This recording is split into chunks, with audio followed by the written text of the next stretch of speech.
السلام علیکم دوستو کیا نریندر مودی اس دنیا میں نہیں رہی؟ انڈین میڈیا آخر یہ بات کیوں چھپا رہی ہے؟ اسی ویڈیو میں ہم بات کریں گے، لیکن مزید آگے بڑھنے سے پہلے آپ تمام نئی آنے والے دوستوں سے گزارش کروں گا ہمارے چینل صاحبان ٹی وی کو سبسکرائب کریں اور ساتھ ہی بیل آئیکن کو دبا لیں تاکہ آنے والی ہر ویڈیو کی نوٹیفیکیشن آپ کو ملتی رہے۔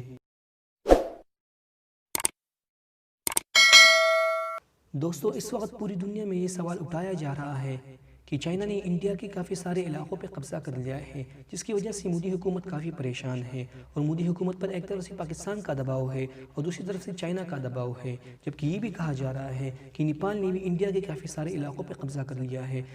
دوستو جس کی وجہ سے یہی کہا جا رہا ہے کہ نریندر مودی کی حالت کافی خراب ہو گئی ہے اور وہ اب اپنے گھر میں آرام کر رہے ہیں، اور وہ اس حالت کو دیکھ کے ڈپریشن کا شکار ہو گئے ہیں، جس کی وجہ سے کافی سارے سوشل میڈیا پر یہ نیوز بھی نکل کر سامنے آ رہی ہے کہ نریندر مودی اب اس دنیا میں نہیں رہی۔ لیکن دوستو یہ سچائی نہیں ہے، سچائی یہ ہے کہ ان کی حالت خراب ہے اور وہ ڈپریشن کا شکار ہو گیا ہے۔ ڈاکٹرز کا کہنا ہے کہ ان کی حالت اب پہلے سے بہتر ہے۔ تو دوستو یہ تھی ایک چھوٹی سی ویڈیو، اگر آپ کو پسند آئے تو لائک ضرور کریں اور چینل کو بھی ضرور سبسکرائب کریں۔ شکریہ۔